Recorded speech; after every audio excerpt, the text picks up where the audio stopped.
This Maintenance Minute is sponsored by Auto Value. Visit us online for more information.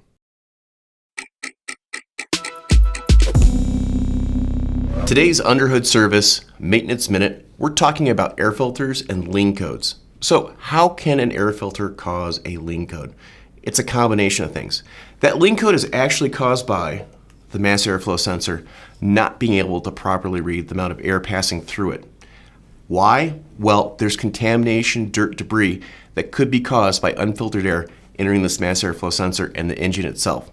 How does that unfiltered air get past the air filter housing? Well, a couple different things. In some cases, it actually could be a damaged air filter housing. So something like this small piece of damage with the clip not able to seal on it could allow air to enter past the filter and into the engine and also the mass airflow sensor. Also, the filter itself can become so clogged that the pressure differential between the engine side and the outside air side could actually cause the air filter to collapse and leak even more.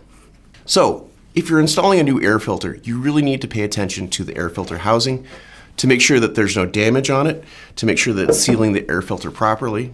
And in some cases, like this Ford V8 application that you can find on their trucks, you really need to pay attention to the seal and the housing to make sure that it's making a good seal. And also, there's a clamp that goes around this. Make sure that that has enough tension and it's held on tight. I'm Andrew Markell with Underhood Service. Thank you very much.